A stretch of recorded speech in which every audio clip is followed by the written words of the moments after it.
If you judge a sitcom's quality by its length, then The Honeymooners doesn't have much to show for itself. It only had a single season of 39 episodes. But if you examine a bit deeper, you'll see why it's regarded as one of the best of all time. It made a major impact in its short run, and there are plenty of details even fans don't know.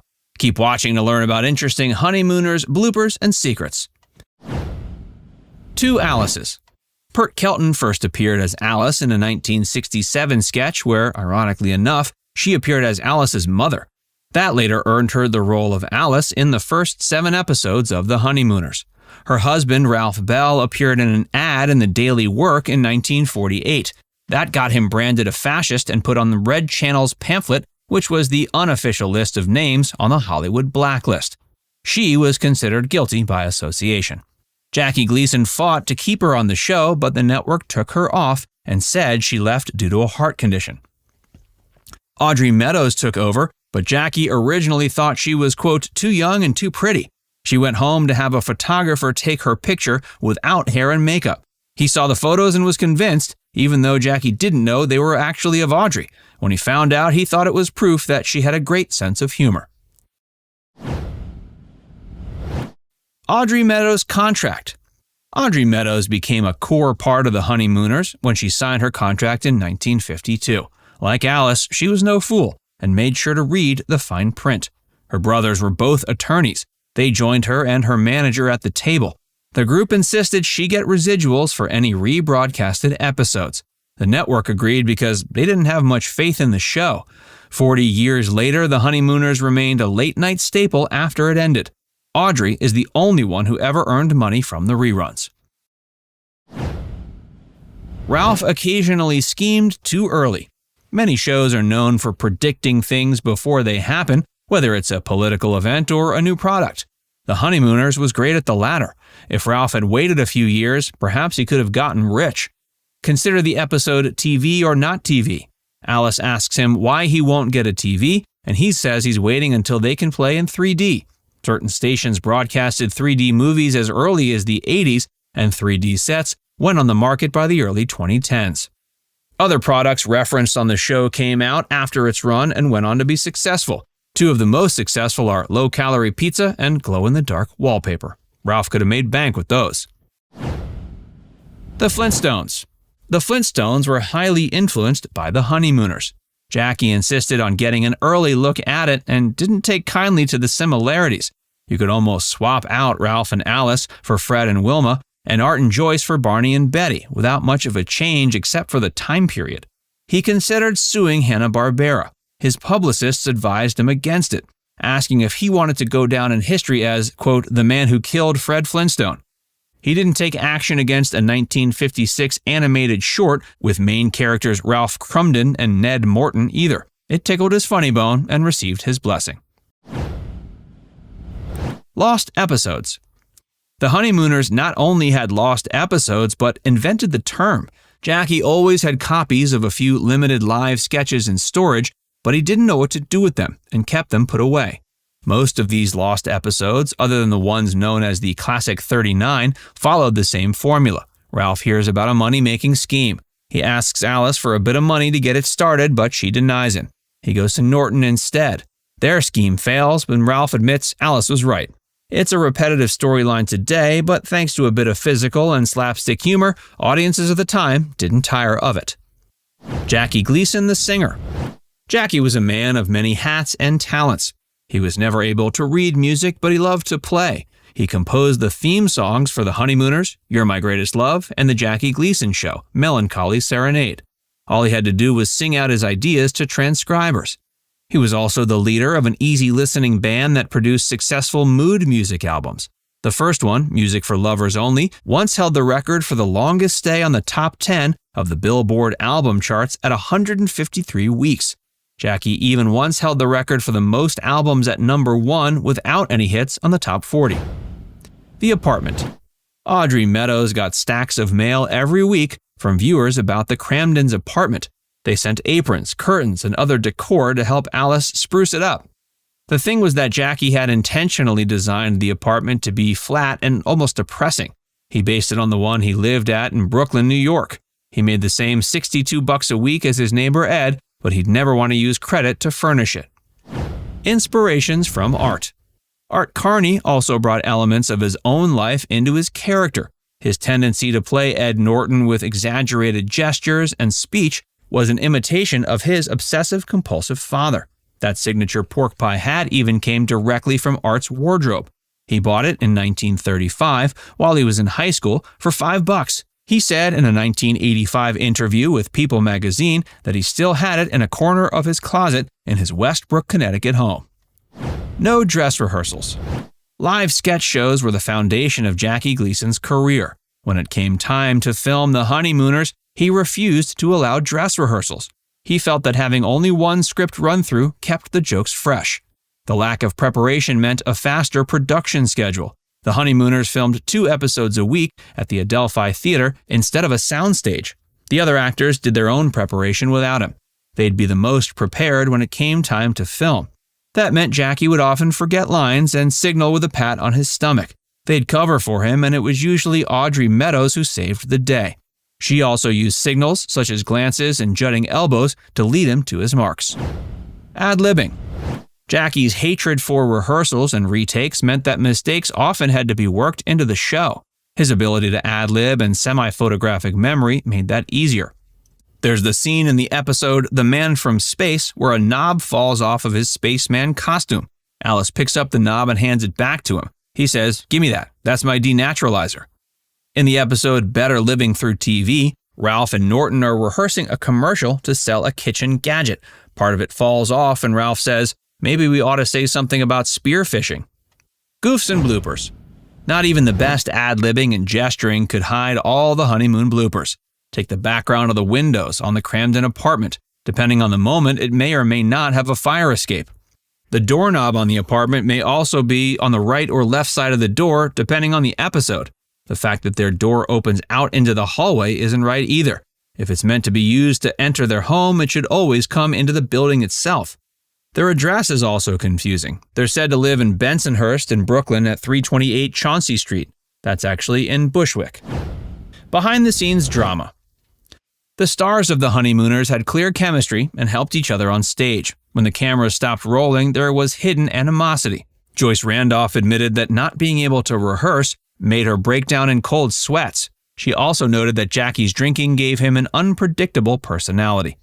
Jackie and Art, best friends on screen, also had struggles.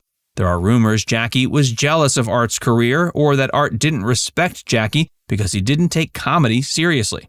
They vowed never to work again after The Honeymooners ended, but they broke that vow when they came together in the 1985 film Izzy and Mo. Jackie even claimed that his friend was 90% responsible for the show's success. Cary Grant almost guest starred. Cary Grant went to the Paramount lot one afternoon while The Honeymooners was on its summer hiatus. Audrey was the first to see him and was starstruck. She wanted to talk to him, but he walked away. He was only visiting because he was a massive fan and wanted to speak to Jackie about getting a guest role. He suggested being Ed's assistant in the sewer. Audrey couldn't imagine him playing a sewer worker and suggested against it.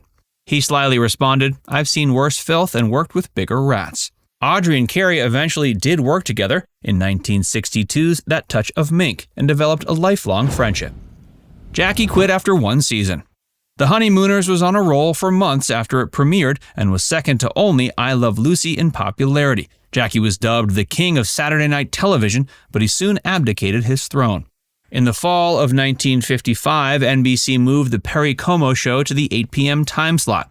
That gave the Honeymooners a worthy opponent. By September of 1956, it dropped to the number 19 spot in the ratings, and CBS considered canceling it. Jackie pulled the plug before they could. He said 39 episodes were enough and that the writers had already come up with all the possible plots for a half-hour sitcom.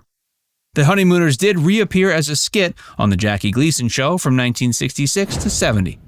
Unforgettable cast and guest stars.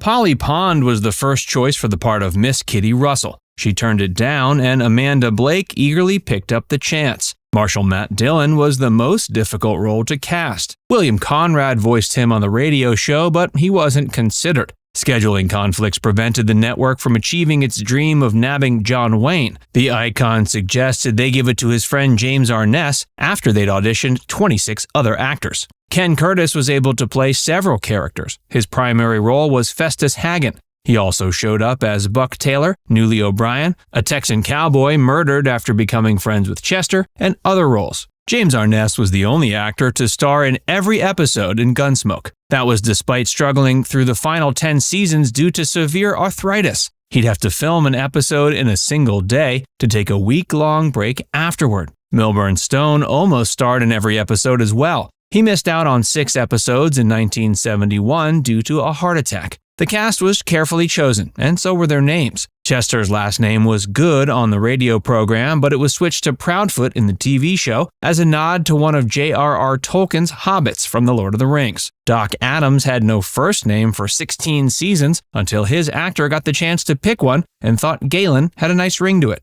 The town of Dodge also saw visits from several A-list stars, often from the same show. They saw Captain Kirk, Scotty, Spock, and Bones from Star Trek. Peter, Cindy, and Jan Brady came by. Other notable guest stars included John Astin from the Addams Family, John Voight, and Ron Howard.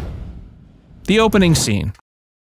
The original opening of Gunsmoke shows Marshal Matt Dillon in a gunfight. He then walks through a graveyard and gets up to Boot Hill while delivering memorable narration. The speech was lifted directly from the radio show. The producers wanted to create a strong connection between the two and make sure listeners who recognized and loved the narration would want to sit down and watch. The opening sequence was changed in the 70s due to a push to tone down violence in the media. The original gunfight remains iconic and was filmed on the same main street as the Western staple, 1952's High Noon. Success on the radio and TV.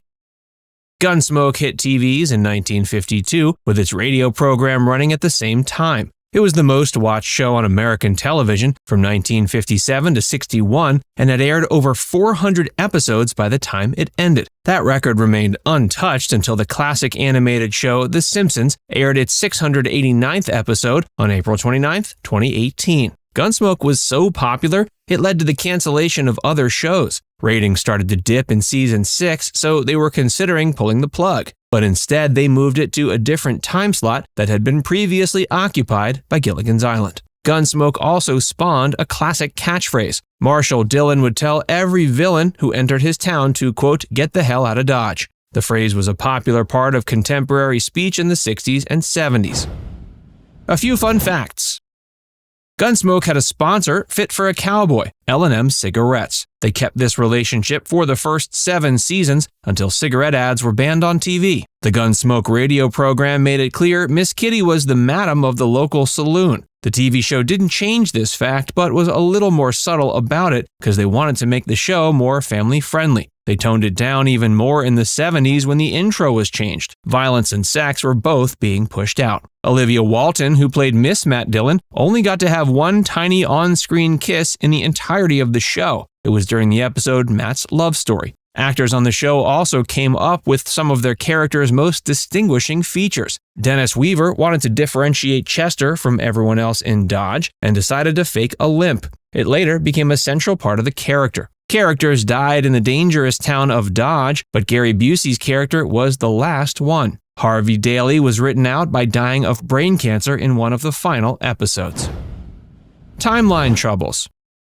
Gunsmoke is set in the 1870s and 80s, but expresses social, racial, and political ideals more common in the 50s through 70s when it was filmed and aired. The gun-toting characters have a low-hanging belt holster rig for quick draws. This was known as the Buscadero style. This wasn't invented until the early 20th century. It wouldn't have shown up in Hollywood or on real Texas Rangers. They would have worn their holsters directly on their belts, but only a few Gunsmoke characters do. Matt is referred to as a U.S. Marshal. Kansas became a state in 1861, 10 years before the series is set. It only had one U.S. District Marshal, one Marshal, and a few deputy marshals. Those deputies would be in Hays, the capital of Kansas at the time. They could enforce federal law, but wouldn't have jurisdiction in a small town like Dodge. It would only have had a town marshal and county sheriff. Guest characters come into Dodge in stagecoaches. All stagecoach lines serving the town were closed in 1872 when the Santa Fe Railroad arrived. No one would have still been using them by the time the show was set. Continuity conundrums. The doors of the Long Branch Saloon were a point of contention for some time. It had swinging doors when it was open and 2 solid doors that close and lock with a key at the end of the day. The issue was that the solid doors couldn't be found during the day and the swinging doors couldn't be found at night. This was changed in later episodes to make the solid doors visible and open flush against the wall. The signs on Ma Smalley's boarding house also couldn't seem to stay in one place. Depending on the episode, it may be on the porch railing, the wall of the house, or on the roof. This goof was never fixed, but it was probably only noticed by devoted, eagle-eyed Gunsmoke fans. How it ended. One of the strangest parts of Gunsmoke was how it ended. Essentially, it didn't. The 20th season featured an episode like any other. To everyone's surprise, it was the finale. There was no closure for the fans or the cast. There were at least a few follow-up films. They included Gunsmoke Return to Dodge, The Last Apache, To the Last Man, The Long Ride, and One Man's Justice. James Arness had shown up for every episode of the show and continued his devotion by appearing as the marshal for each movie. The impact of Gunsmoke on popular culture is unmistakable. Along with the life and legend of Wyatt Earp, it spawned a decades-long Western renaissance. By the 1950s, there were over 40 Westerns in primetime slots. Where's the cast now? James Arness became a worldwide legend as both the Dodge City Marshal and Zeb in the European cult classic How the West Was Won. He died of natural causes June 3, 2011 at age 88. Dennis Weaver went on to other projects after 9 years on Gunsmoke. He was the leading man in Kentucky Jones and appeared in the film Duel and the show McCloud from 1970 to 77. He died at age 81 on February 24, 2006. Amanda Blake's character, Miss Kitty, was inducted into the National Cowboy and Western Heritage Museum's Hall of Great Western Performers. She retired early and became the first to raise cheetahs in captivity. She died of liver failure at age 60, August 16, 1989. Milburn Stone came from a family of artists. His cousin Madge Blake appeared in almost 100 episodes of Adam West's Batman, and his brother Joe wrote 2 episodes of Gunsmoke. Although he never appeared in the reunion films, he fought to get the show's royalties before retiring in 1975. He died at age 70, June 12, 1980. Ken Curtis's character, Festus Hagen, replaced Chester Good and brought plenty of comic relief. He bonded with James Arness and held the title of deputy for 11 years. He continued with westerns after the show, including The Yellow Rose in 1983. He died at age 74 on April 28, 1991. There's even a statue of him in Clovis, California. Where have the bloopers gone? If you're a fan of blooper reels, you probably love searching the internet for compilations of them. But sadly, for many early shows, like Leave It to Beaver, they don't seem to exist. This isn't because those shows were done perfectly and there weren't bloopers. In fact, if you head to the official website of Jerry Mathers, aka the Beaver, he talks about why they aren't around. He points out that while they did make plenty of hilarious mistakes and that he'd love to be able to see them, they're physically no longer there. That's because they shot the show on 35mm film. It was a costly medium, so they tried to stretch their budget by taking the physical rolls of any shots that were unused and stripping the silver coating off of them. That meant the reel could be used again, but it also meant the footage on there was gone forever. And obviously back then there wasn't really an industry or a tradition of hanging on to bloopers and funny moments. They just needed whatever clips they were going to actually use in the show. So each day the editor and director would huddle to choose the takes they wanted and physically cut those other ones out. The rest was sent off to the lab to be wiped. It's too bad, because it would be hilarious to see the Cleaver gang burst out laughing when they flubbed a line. June's calendar. June Cleaver was legendary for keeping a pristine home. In fact, over the years, the Cleaver household has been held up as perhaps the prototype of good housekeeping. And yet even the fictional June wasn't immune to a mistake now and then. Of course, since she was a fictional character, the mistake happened more from the art department. They forgot to use an updated calendar on the wall of the Cleaver home. So in a 1963 episode, The Poor Loser, there's an establishing shot of June writing on a hanging calendar. All seems normal unless you really pay attention to the days, because the ones pictured don't match the days of 63. The calendar was likely one from 1961, which matches the correct days and dates, and they just hadn't thought to replace it with one set in 1963. Or maybe June was secretly a time traveler, who knows. Eddie's favorite author. You'd think if someone had a favorite author, they'd actually know their correct name. Sadly, this didn't seem to be the case in the episode Summer in Alaska. In it, Eddie is working in Alaska for the summer months on a fishing boat. In an attempt to fit in with his fellow fishermen, he tries to act like he knows a lot about the sea by referencing a book called 2 Years Before the Mast. He also refers to the author of the book, Charles Dana. The only problem? 50% of that name was incorrect. He got the author's last name right, but missed the fact that his full name was Richard Henry Dana Jr. Now, maybe this was an attempt by the writers to show Eddie was even more in over his head than he realized. The poor kid couldn't even get the name of an author right, let alone be an experienced fisherman. Or perhaps the actor just flubbed his lines. We'll never know. Behavior. Back in the day, they had to use practical effects for everything. In other words, there was no CGI to insert things like, say, a bee into a shot. In the episode The Silent Treatment, there's a moment when Beaver is painting a door. He's standing outside and a bee suddenly starts buzzing around his head. Of course, they weren't about to use a trained bee, so they had to fake it, and that meant having a fake bee hovering on a string. And if you look closely, you can clearly see the bee's string bouncing around his face. Jerry's audition. When Jerry Mathers auditioned for the part of Beaver, he made quite the impression, and partially it was because he impressed the show's creators, Joe Connolly and Bob Mosher, with his natural charm, innocence, and ability to deliver lines with authenticity. His genuine portrayal of a curious and relatable young boy captured the essence of the character, and the creators were convinced they had found their Beaver Cleaver. But what really sealed the deal was the fact that Jerry was not really interested in being there. In fact, he had on a Cub Scout uniform because he was supposed to head to his Cub Scouts meeting after the audition, and the timing was such that Jerry was worried he'd be late for it. So he tried to get ahead by simply wearing the uniform to the audition, even though that wasn't called for. When the producers asked him about it, he replied he was worried he'd miss Cub Scouts and was really more interested in finishing up the audition quickly so he could run to his meeting. The producers found that so charming and different, they immediately knew he was the right choice for the part. No laughing matter.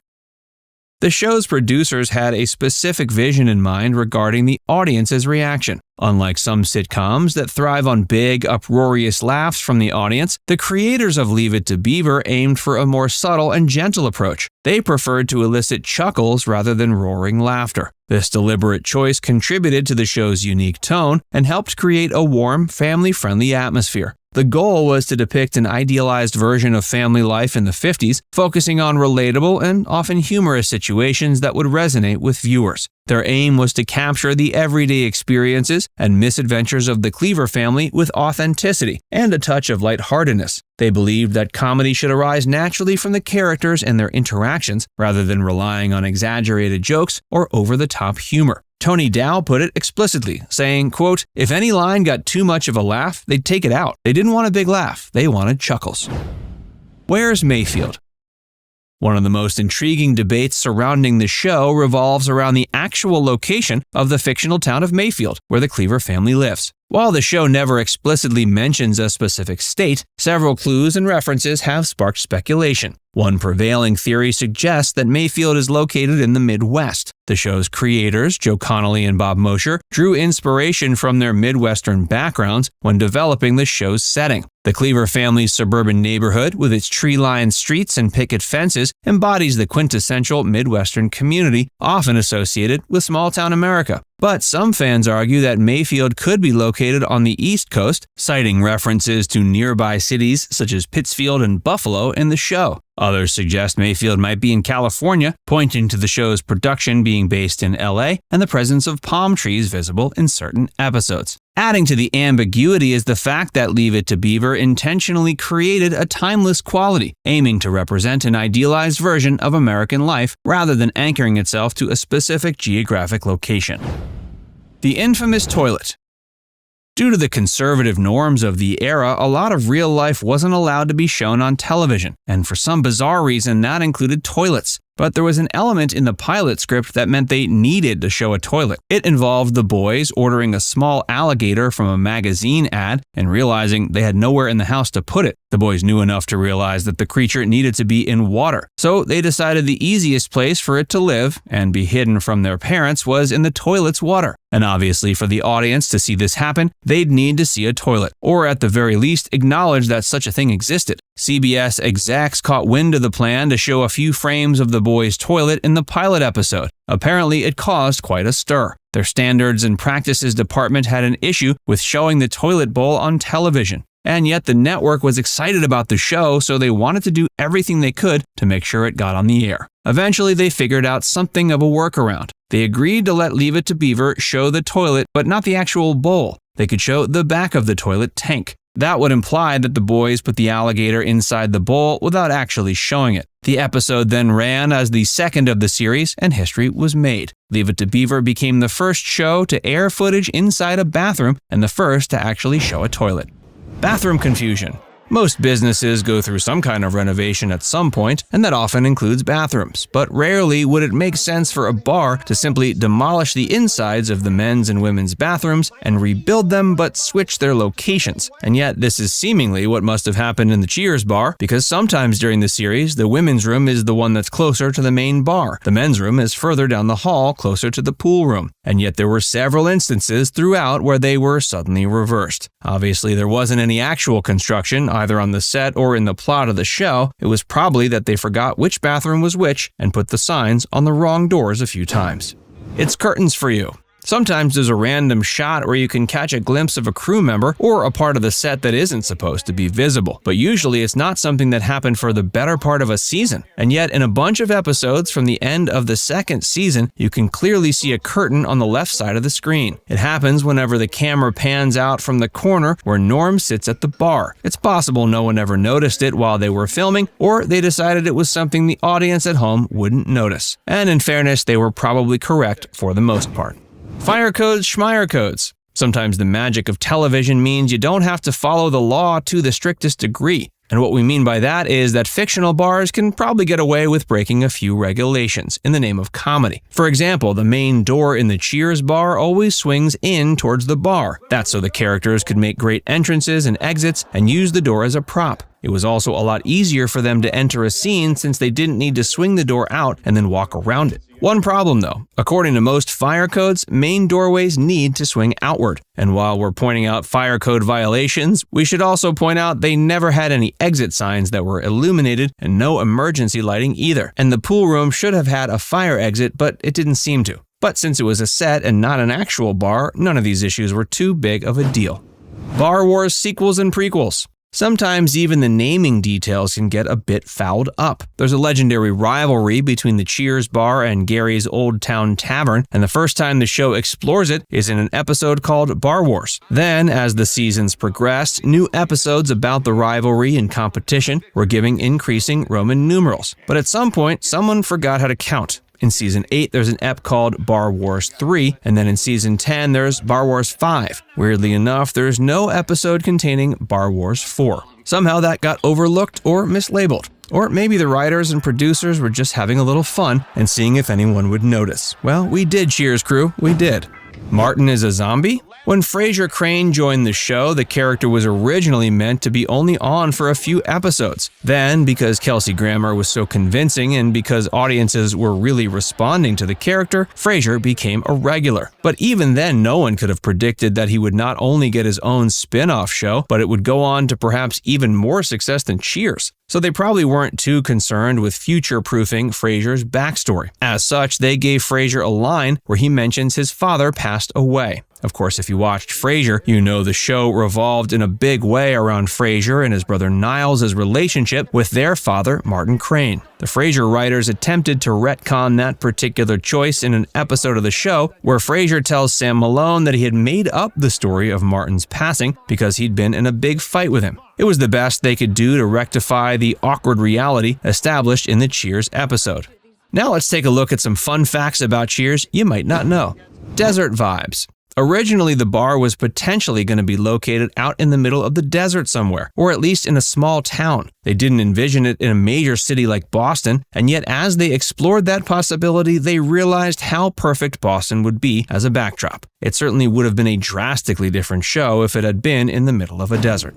Longer stories. Nowadays, it doesn't seem that wild for a sitcom to have longer stories that arc over many episodes, or a whole season, or many seasons. And yet, this was not something that really happened before Cheers. Usually, the premise of the show was the consistent element, and the changes just came from episode to episode, but everything sort of reset back to normal at the end of each episode. Cheers flipped this on its head by developing long story arcs that lasted the whole season. They also were the first sitcom to end a season with cliffhangers. The creators of the show later acknowledged this was a risky move because if people didn't manage to catch the first couple episodes of a season, they might have trouble following the story as it progressed. But it was a worthwhile risk since it's one of the things that makes Cheers so iconic and memorable. Dual pregnancies. 2 actresses were pregnant at the same time, but the show kept one a secret, or at least they decided not to write it into the show. Rhea Perlman and Shelley Long were both pregnant during filming, and they actually both gave birth in March 1985. This was during the 3rd season. The writers decided that Rhea's pregnancy would be written in, but they went the old-fashioned route with Shelley's ever-growing belly, which was to put it behind the bar as often as possible and have her sitting at desks and the like when she wasn't being blocked by the bar top. Coach was a scribbler. Nicholas Colasanto's performance as Coach was legendary, and he quickly became a fan favorite. And his untimely passing in the middle of the series meant saying goodbye to one of the most loved characters on the show. But before that, Colasanto made sure to help with remembering his lines by scribbling them all over the place. He'd even write lines onto the set itself. The most notable instance was when he wrote the line, "It's as if he's still with us now," on the wall, right next to the main entry door of the set. This was for the episode Coach Buries a Grudge. At that point, it was just a funny little story involving an actor trying his best to remember lines. But after Colasanto died, the scribbling took on a new meaning. That line reminded everyone who worked on the show of how much they loved Colasanto and his character. So not only did the writing stay on that wall, the actors would touch it every time they entered the set for the first time to film an episode, right before the cameras started rolling. Norm's wife is George's wife. Throughout the series, a running gag was that we always heard Norm's wife, Vera, but never actually saw her face. There was one ep where she was technically shown on screen, but her face was hidden behind a mask. That was in the Season 3 episode, Fairy Tales Can Come True. But what you might not know is the voice of Vera was done by Bernadette Burkett, George Wendt's actual wife. Cliff is the new Norm? It's hard to think of anyone other than the talented actors we know and love from Cheers not playing their respective characters, but the casting process for a show is always an up-and-down ride. And for John Ratzenberger, that was very much the case. He originally auditioned for the role of Norm, but as we all know, he didn't get it. He was slated to not be on the show in any manner until he pitched the idea of the Cliff character to the producers. John figured the bar needed a resident know-it-all since he'd seen so many of them in bars he'd been to. The producers agreed, and the rest is history. Boat blunder. The opening credits of Gilligan's Island are classic, with the SS Minnow setting sail for adventures still yet unknown. But eagle-eyed viewers might notice something odd about the boat. As the Minnow appears before the cruise and again after beaching on the island, it looks different than the boat shown during the storm. There's no upper deck above the windows where the helm is, and the front of the cabin is straight rather than pointed. Island magic. As the opening credits roll in the first season of Gilligan's Island, the Minnow can be seen tilted on its left side as it lays stranded on the beach. But as the closing credits roll, the same Minnow has mysteriously shifted and appears to be standing upright as if by magic. Splish Splash. In one of Gilligan's Island's most memorable moments, as featured in the episode So Sorry, My Island Now, our hapless hero Gilligan decides to take matters into his own hand and seek help in a tiny Japanese submarine. Of course, being Gilligan, things don't go exactly as planned as he leaves the top hatch open, leading to some comical mishaps. As Bob Denver filmed the scene, his legs and feet were clearly visible, splashing about even though he was supposed to be inside the sub.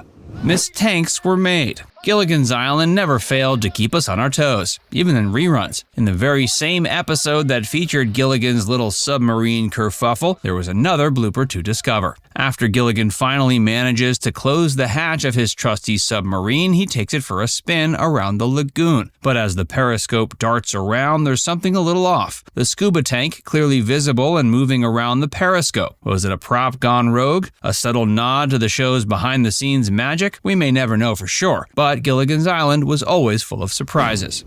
Mic troubles. In the episode Home Sweet Hut, a small detail has been spotted by keen-eyed viewers that reveals a minor slip-up in production. If you pay close attention to the scene set in the professor's hut, you'll notice the shadow of an overhead mic briefly appearing on the wall.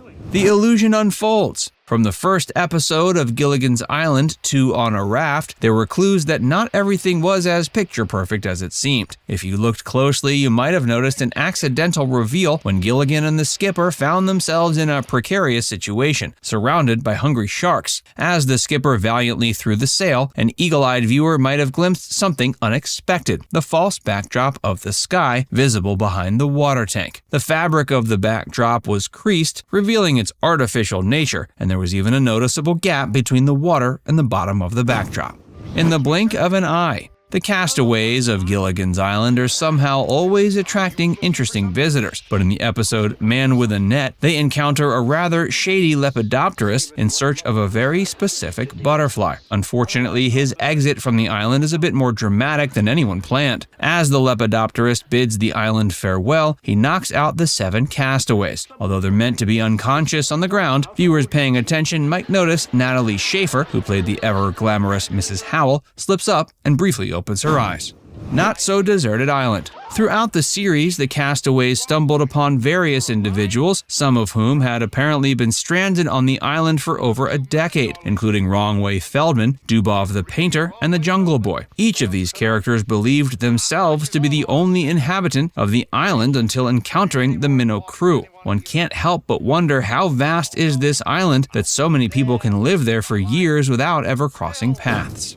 Suspiciously well-equipped. It often is pointed out that the castaways, who were only on a 3-hour tour, seemed to have an endless supply of provisions. Marianne and Ginger appear to have an entire wardrobe of clothes, while the professor has a vast collection of books, and the Howells seem to have brought along an abundance of luxury items.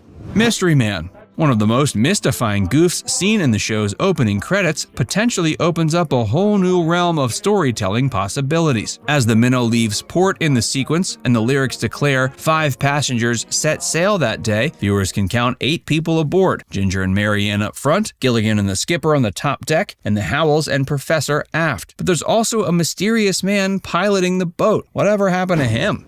Mixed signals. Listen closely to the radio announcer in some episodes and you might hear something odd. Whenever they announce the call sign of the station the castaways are tuning to, it always starts with a W. But here's the thing, radio stations with call signs beginning with a W are typically located east of the Mississippi River in the United States. But the castaways are stranded somewhere in the vast expanse of the South Pacific, with only an AM radio to keep them company. Even under the most perfect conditions, it's highly unlikely they could pick up the strongest AM signal from the eastern part of the U.S.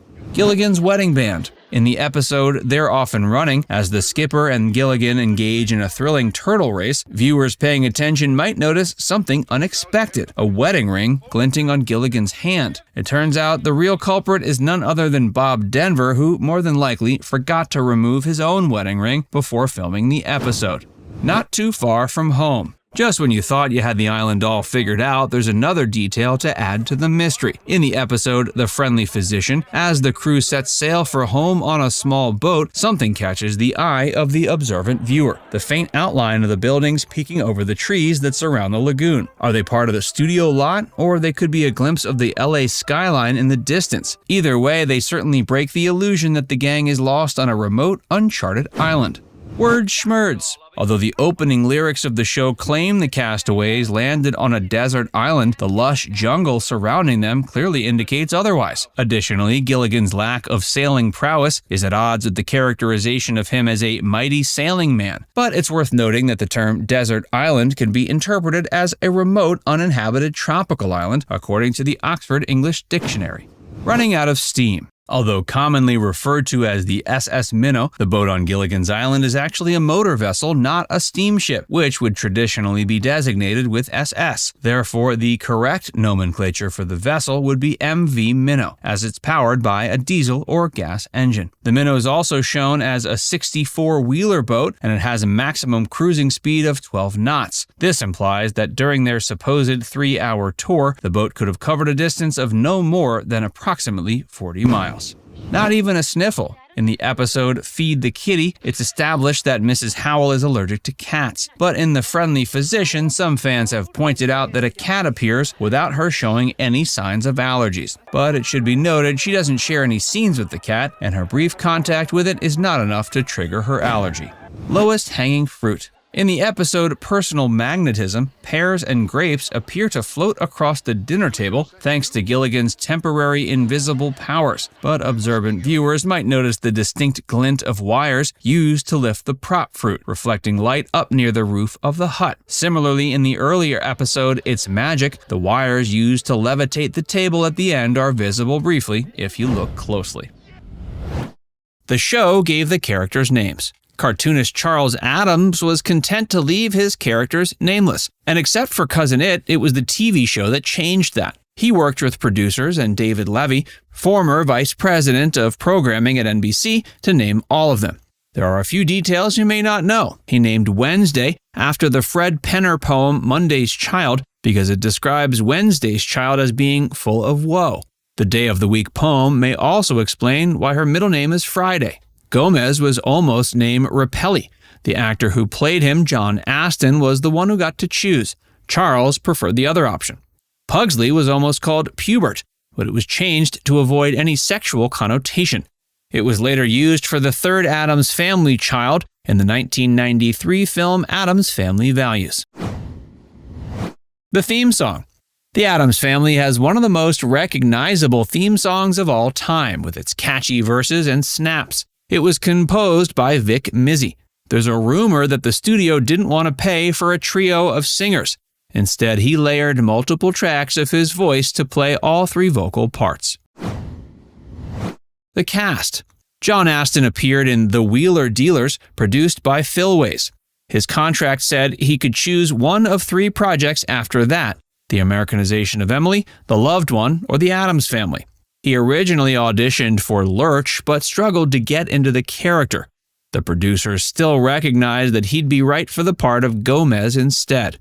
He discovered Charles Addams' work at Johns Hopkins University in 1952. He was a fan and decorated his room with the comics, but took a deeper look after joining the series. He told the Baltimore Sun they weren't about being morbid, but about burying cold, stale habits and cliches. Ted Cassidy played two roles. He's famous for playing Lurch. He was also Thing, the disembodied hand that appeared out of boxes in each room of the mansion and the mailbox outside. Lurch was meant to be almost completely silent. Ted heard the servant bell ring in his audition and added the brilliant bit of improv with "You rang." Carolyn Jones was Charles Addams' first pick for Morticia. The producers wanted Barbara Steele, but she was living in Rome at the time and turned it down. Carolyn's estranged husband Aaron Spelling told her about the part. She was an Academy Award-nominated film actress, but wanted to be the lead in a TV series as well. She was already a fan of Addams, and despite a meeting where her dog bit him, they grew to be close friends. Ken Weatherwax played Pugsley. He was born into show business as the nephew of 30s film star Ruby Keeler. Before being cast, he'd been on TV as the face of Gleam toothpaste commercials. The pilot was directed by Emmy-nominated Arthur Hiller. After The Addams Family, he won a Golden Globe, an Academy Award nomination for 1970's Love Story. Goofs and bloopers. Mostly what you didn't get to see was this stuff moving in and out between scenes. It was quite remarkable the way it was all handled. That high praise for the effects department from John didn't stop Goofs and bloopers from getting through. Ted was a tall man who'd have to bend over and hide when playing Thing. You can spot him from time to time, such as a bit of his clothes or a shoe. You may also spot crew members. There's a moment in episode 2 where Uncle Fester's climbing down a tree, and you can see the shadow of a moving dolly mic. One goof was done on purpose to see if fans would notice. In the pilot, you'll see the mailman approach the family's mailbox. When he opens it, you see he's right-handed. The goofy part is that later in the episode, he appears left-handed. Ted provided the hands here just like he did for Thing. He wanted to see if viewers would notice the difference and switched throughout the series. Addams Family firsts. The Addams Family was the first show to ever feature a home computer. It was a Unicav, or Universal Automatic Computer. That first affected TV forever. Bruce Wayne had one in the Batcave a few years later, but it was the same one the Addams Family used. Scooby-Doo and the Addams Family. The third episode of the animated New Scooby-Doo movies is called Wednesday is Missing. It aired in 1972. It included several original cast members, including Carolyn, Jackie, and John. A young Jodie Foster voiced Pugsley. The episode launched the animated Addams Family series in 1973. Jodie returned for that as Pugsley. Irritating costumes. Oh yeah, they started out with a real human hair. It was very heavy and very hot. I mean, but then how long were you in that actual costume for the day? Because obviously you couldn't be in it all day, you'd pass out. See, he had a bad agent. He had a lousy agent at the time, and he had to stay in it all week. No, actually, I stayed in there maybe 20 minutes, half an hour at a time. It wasn't that bad. I guess that's not too bad. That wasn't all. You may think Gomez's smoking habit was just a bit of character detailing. It was actually an early example of product placement. He'd often pull out a Dutch Masters cigar. John had a unique way of using them. He'd put them out on the breast pocket of his coat. The prop department had to line his suit with toxic asbestos to kill the flames. Ken was allergic to the 100% wool costumes his designer made. His mother had to buy all the clothes he wore on the show to avoid irritation. Carolyn's costume didn't cause health problems, but it was a nuisance. Designer Nolan Miller considered it the most difficult job she ever took on, and she had to make 30 identical ones for off-camera moments. Carolyn said it took her 2 hours to get her wig, makeup, and costume off.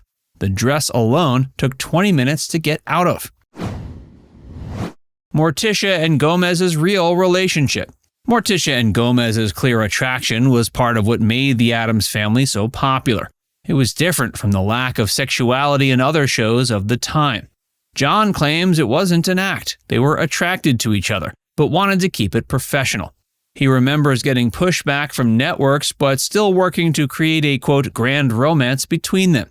He even tried to slyly work it into the advertising. As he described it, I think I was in Baltimore, as a matter of fact. I said, hi, I'm Gomez Addams.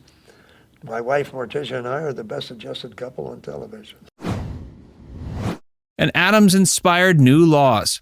Jackie Coogan played Uncle Fester, but had plenty of acting experience before he signed on. He worked with Charlie Chaplin in a vaudeville act at age 4. He played an orphaned boy in the Silent Star's 1921 film The Kid, and the title role in Oliver Twist the next year. Jackie's image went on everything, including dolls, stationery, peanut butter, and even whistles. The estimated earnings from his career are $2 to $4 million. That money should have been all his, and it was until tragedy struck. His father managed his funds until he died in May of 1935, before Jackie's 21st birthday. He'd been getting a weekly allowance of $6.25 until then. His mother Lillian and stepfather Arthur said they wouldn't return any of his millions to him. They squandered it, and he sued them over it. All he got back was $35,000. The law hadn't been on Jackie's side, but he helped to change it. California introduced the California Child Actors Bill, also known as Coogan's Law. The law says that all child star earnings must be deposited into a court-administered trust fund. It went into effect in 1939 and has been modified and upheld ever since. Time-traveling comic book. As you probably know, Radar has a genuine love for comic books, and his collection boasts issues from the 60s and 70s. He's particularly fond of the time-traveling Fantastic Four and has been known to geek out over their adventures with his buddies. In this scene, featured in the Season 1 episode Tuttle, he was spotted relaxing with a copy of Captain Savage and his Battlefield Rangers, number 10, originally released in 1969. MacArthur's inaccurate representation. Throughout the iconic series, Douglas MacArthur is consistently depicted as if he still holds command over the U.S. forces in Korea, despite the fact that he was relieved of his duties by President Truman approximately 10 months into the war, on April 11, 1951. On your mark, get set, no. In the Season 6 episode titled MASH Olympics, Potter uses a Smith & Wesson Model 19 snub-nosed pistol to begin the crutch race, despite the fact that this model was not produced until the late 50s. Mickey Mashup. In one memorable scene in the episode The Colonel's House, which was set in Colonel Potter's office, Potter is heard spelling out BJ's father-in-law's name on the telephone.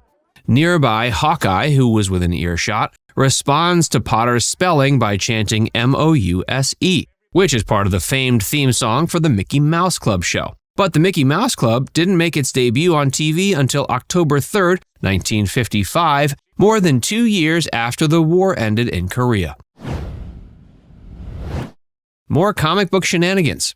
In a 4th season episode of the series Der Tag, which was aired in the US for the first time on January 6, 1976, Radar is shown snuggled up with his beloved teddy bear and a copy of The Avengers. But that comic was not introduced until 1963, and the cover features the Black Panther, who was not created by Jack Kirby until 1966. In the Novocaine Mutiny episode, additional items from Radar's collection are revealed, such as more issues of The Avengers and Spider-Man, both of which were created in the 60s. Cookie confusion. Later on in that same episode, BJ displays a package of Fig Newtons seen in the clear plastic packaging used in the 1970s. But in 1950, the cookies would have been packaged in the box shown in this image. Duke to the Future. During Season 5, Episode 22, titled Movie Tonight, the members of the 4077th gather in a tent to watch the classic 1946 Henry Fonda film, My Darling Clementine, which is an appropriate choice for the time period. But Radar stands up and entertains the group with his impression of John Wayne, uttering the famous line, "I'm not gonna hit ya, I'm not gonna hit ya, like hell I'm not," in his best attempt at the Duke's signature drawl. Unfortunately, Radar's quote is a paraphrase from a scene in McClintock, which wasn't released until 1963. This further fuels speculation that Radar very well just might be a time traveler. Time traveling on thin ice.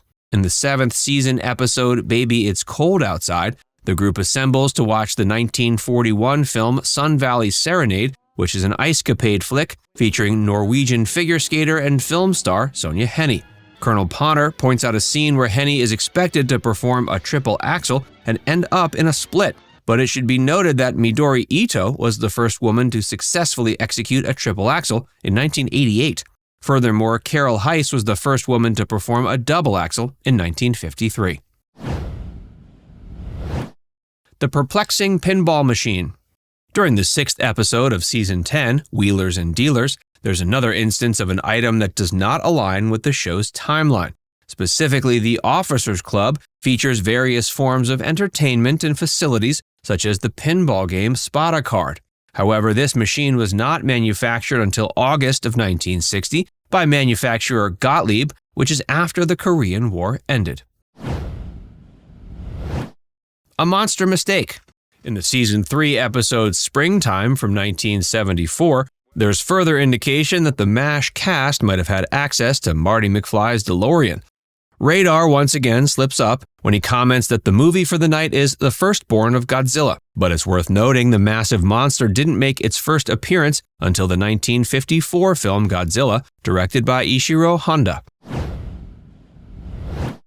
The Blob Blooper. Season 2, Episode 18, titled Operation Noselift, includes references to additional classic monster movies in the presence of Radar. During the episode's opening scene, Henry Blake mentions The Blob, which was released in September 1958. Military mistakes. The Season 2 episode For the Good of the Outfit is a classic episode that raises significant questions about the show's writing beyond just the pop culture errors. There are also military anachronisms present, such as a model Bell Huey UH-1 helicopter seen hanging from the ceiling in Henry Blake's office. This helicopter didn't take its first flight until 1956 and is primarily associated with the Vietnam War, making its appearance in a Korean War-era setting anachronistic. Sing Me a Song. In the 61st episode of the series, Mad Dogs and Servicemen, which aired in 1974, Radar is depicted as being bedridden, potentially with a rare, albeit incredibly dangerous case of rabies. To cheer him up, Margaret reads him a letter that mentions two popular songs, Diddy Wah Diddy by Bo Diddley and The Wayward Wind by Goji Grant. But both these catchy songs were released in 1956, several years after the Korean War ended. Questionable hairdos. As the show progressed, it became apparent most of the main characters weren't adhering to the U.S. Army's haircut regulation for the 50s.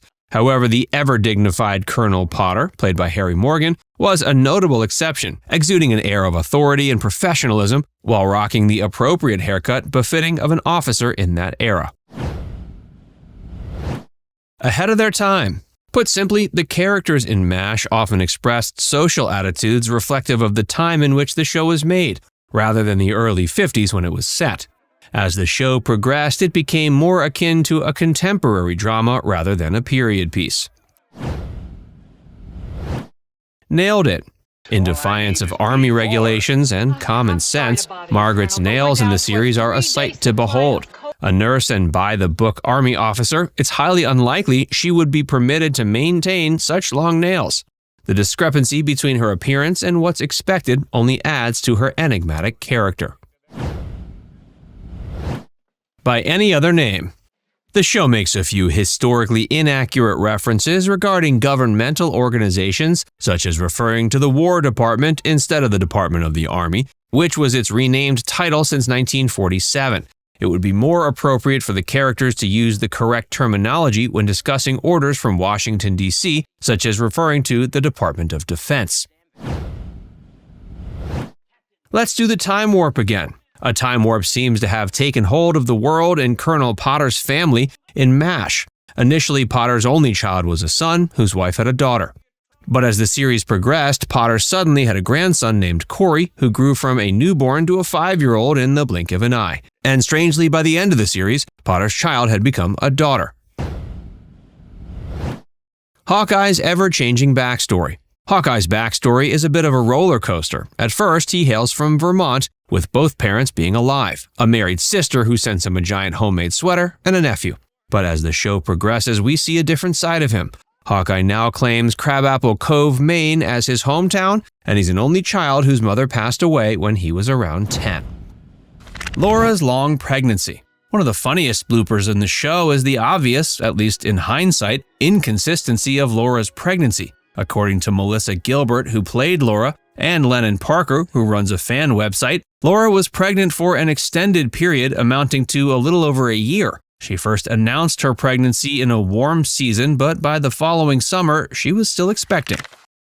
Colonel Sanders' cameo. Another hilarious oversight is the appearance of Colonel Sanders, the founder of Kentucky Fried Chicken, in a Season 8 episode titled Wave of the Future. In this episode, Nellie's restaurant is turned into a franchise called Mrs. Sullivan's, but she soon regrets it and tries to get out of the contract. Charles and Nels help her by opening a competing restaurant. Colonel Sanders then offers Harriet a deal to open her own chicken franchise. But this is an anachronism because Colonel Sanders wasn't born until 1890, and Kentucky Fried Chicken wasn't founded until 1952. And in case you forgot, the show is supposed to be set in the 1870s and 1880s. The missing coats. A third blooper that's hard to miss is the lack of coats in the middle of winter. In an episode titled Bless All the Dear Children, Laura's baby is kidnapped around Christmas in Minneapolis. This time of year in Minneapolis is usually very cold, but everyone is walking around without coats. Gilbert explains this may have been a result of filming the show in Tucson, Arizona during the summer. Peculiar prop sighting. In an episode titled The Odyssey from Season 5, an intense moment unfolds as an unknown assailant attempts to throw Albert off a moving train. But our ever-resilient heroine, Laura, swiftly springs to action and intervenes just in time, shoving the man off the train before he can cause harm to Albert. Yet amidst the gripping scene, an amusing blooper emerges. As the dramatic sequence plays out, keen-eyed viewers can spot a peculiar sight. A dummy, instead of a living person, is hurled from the train, landing gracefully in the grass. Meanwhile, the fearless stuntman gracefully rolls down the hill, surpassing the stationary dummy in a comical contrast. On-set shenanigans. Amidst the earnestness of the Little House on the Prairie set, laughter and hijinks often found their way into the lives of the cast members. One such purveyor of pranks was none other than the talented Michael Landon, as was later revealed by Rachel Greenbush, who portrayed the youngest Ingalls sibling, Carrie. During an interview she gave several years ago, Greenbush shared, with a bit of a twinkle in her eye, that Landon was, quote, a big practical joker. The mischievous duo of Greenbush and her on-screen sister, Melissa Gilbert, would venture off to the creek during breaks, embarking on frog-catching escapades. With their tiny amphibian friends in tow, they would return to the set to deliver their slimy surprises to Landon. In a gleeful act of deception, Landon would take the unsuspecting amphibians and place them in his mouth, approaching fellow cast and crew members. With a mischievous grin, he would open his mouth, allowing the frog to spring forth and send those around him into fits of startled panic. The restless tree branches. A subtle but noticeable blooper in the show is the presence of noisy tree branches outside the front upstairs window next to the girl's bed. In at least 2 episodes, The Monster of Walnut Grove and The Music Box, the branches can be seen and heard moving and rustling, as if there is a strong wind outside. But there's no such tree near the house in any other scene of the show. This is likely a result of using stock footage or a sound effect to create some atmosphere. The traveling quilt. A curious mistake some observant fans have noticed is the family quilt that seems to magically change its location. It can be seen on the Olsen's bed, Charles's parents' bed, and even on the bed of other characters throughout the series. The quilt is mostly white, with small blocks forming a design similar to the double wedding ring quilt. Other quilts also appear in different locations, suggesting that the show reused some props and costumes. The anachronistic clothing. A common blooper that affects many historical shows is the anachronism of clothing and hairstyles. Some characters on Little House on the Prairie wear clothes or have hairstyles that are not appropriate for the 1870s and 80s. For example, in some episodes, Caroline can be seen wearing a bra, which was not invented until 1912. Additionally, some of the women have perms or curls that are more typical of the 1970s than the 1880s. Melissa Gilbert herself acknowledges that her hair was often too long and too modern for her character. Albert's fate. In the realm of continuity mistakes, one particular case has stood out among fans of Little House on the show's subreddit page. Gorgeosaurus Rex, a Reddit user, fondly recalls their all-time favorite character, Albert, and highlighted a perplexing inconsistency. In the made-for-TV movie, the story implied that Albert met his demise, but in another episode it was stated he grew up to become the esteemed doctor of Walnut Grove. This discrepancy has always bothered fans, including Gorgeosaurus Rex, who had apparently mentioned it more than a few times to their boyfriend. As a remarkable anniversary surprise, their thoughtful partner arranged for Melissa Gilbert, the actress who played Laura Ingalls, to send a personalized video message addressing the continuity confusion and providing her own explanation. In her response, Gilbert acknowledged the perplexing situation and shared a delightful tongue-in-cheek explanation for it. At the time, no one seemed concerned about the conflicting stories, and Gilbert humorously suggested her own imaginative twist. She proposed that Albert did meet his fate in the movie, but in a whimsical turn, he returned to the town as a zombie. Yep, an undead doctor who served Walnut Grove. A timeless mistake. In the grand finale of Little House, aptly titled The Last Farewell, a notable continuity mistake catches the observant eye. The episode is set in 1901, over a decade after the events depicted in the final season. Logically speaking, most of the adults who graced the screens in the earlier seasons would have aged into their 60s and 70s by this time. In fact, the real-life Charles Ingalls sadly passed away just a year later in 1902. Furthermore, the children who appeared in the final seasons, including Carrie, Jenny, Nancy, James, and Cassandra, would have grown into young adults during this time. Yet, curiously, no one on the show seems to have aged significantly. It's as if time stood still, freezing the characters in a perpetual state of youthfulness. The inconsistency is particularly evident when we consider Laura's voiceover in the season 9 premiere when she mentions it's the spring of 1887, a full 14 years prior to the events in The Last Farewell. But it feels as if only a couple of years have elapsed in the lives of the characters when the finale happens. Cabinet confusion. In Season 3's episode Little Girl Lost, an oversight by the editors resulted in another continuity error. Mary is seen closing a cabinet, but when the camera shifts to Laura, the same cabinet is mysteriously open. In response to such mistakes, Melissa Gilbert, in a lighthearted manner, once joked about the possibility of the house being haunted.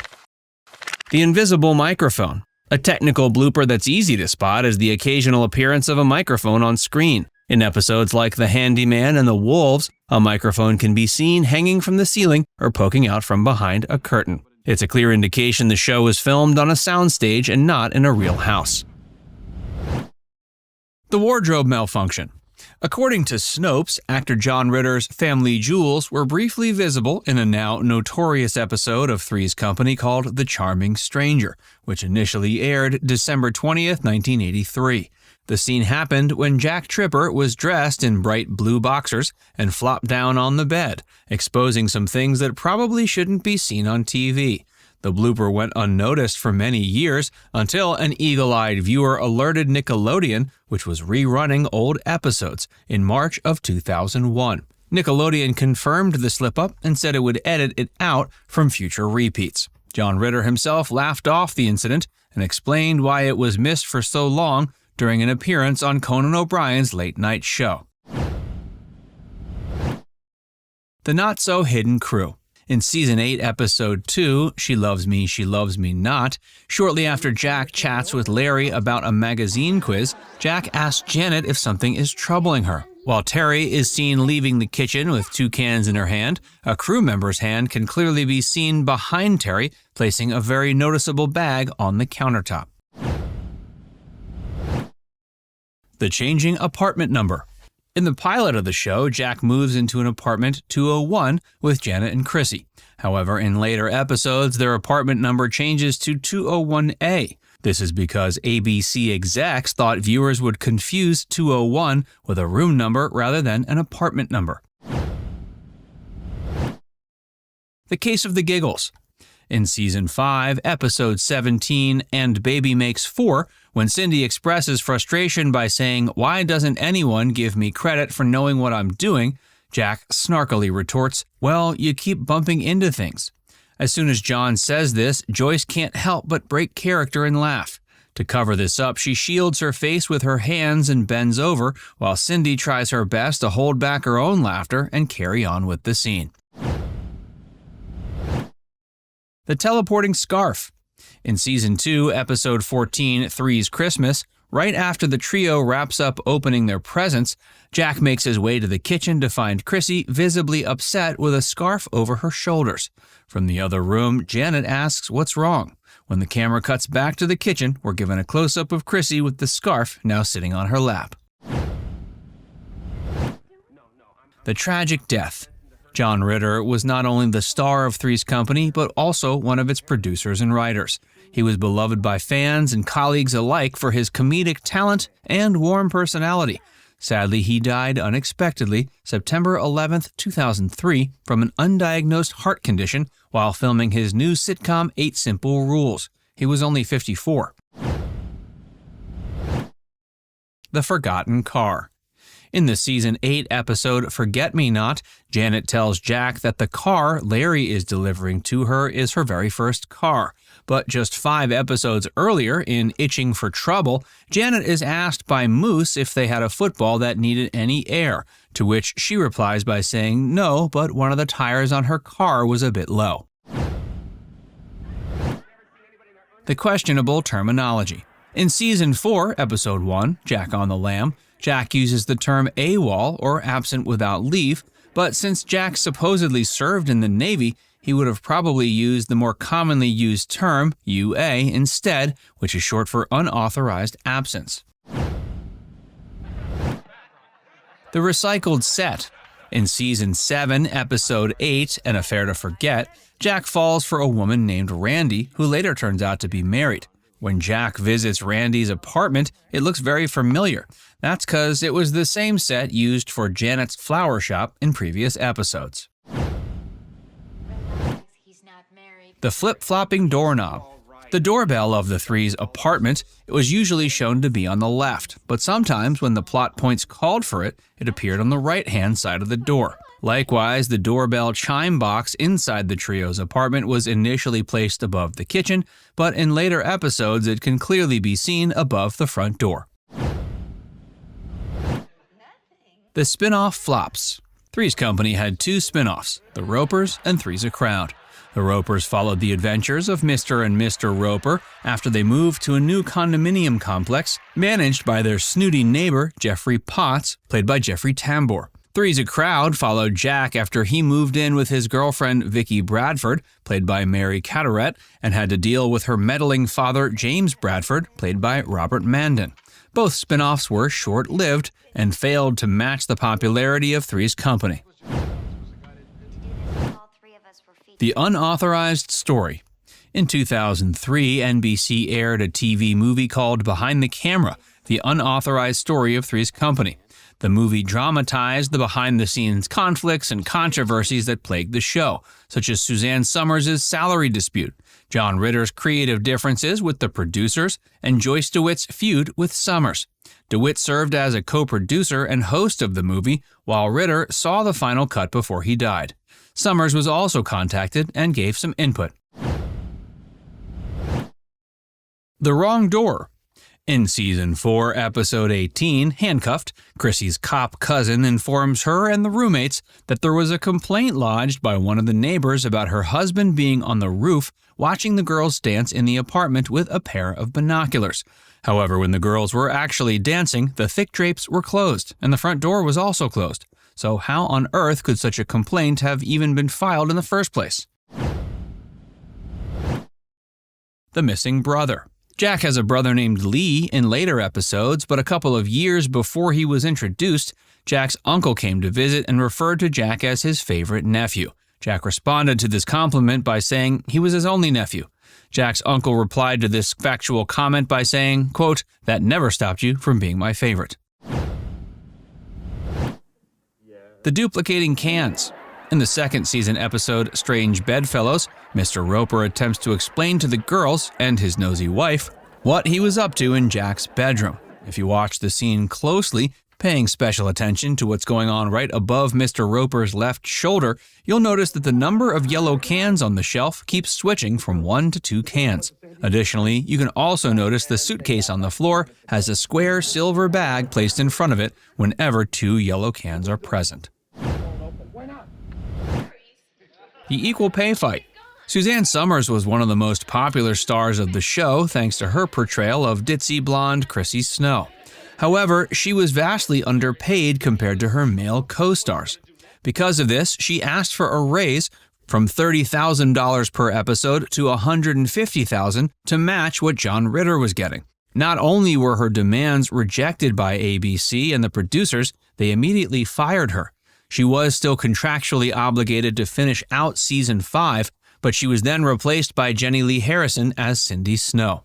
The firing caused a rift between her and her co-stars Joyce DeWitt and John Ritter that lasted for decades.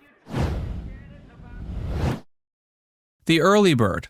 In the episode Not So Great Imposter, which aired in the 5th season, Mr. Angelino enters the kitchen and mentions that steaks are needed for 8 guests. If you look behind him at the window in the kitchen door, you can see Janet watching intently as if she were waiting for her cue to enter the scene. Just as soon as you can spot her, however, she ducks out of sight. A moment later, she can be seen once again when Angelino asks Felipe to give him a hand in the freezer. She runs through the door with Furley as if they had just shown up. Now it's time to hear from you. Do you know of any other notable bloopers from Three's Company? Let us know in the comments section below.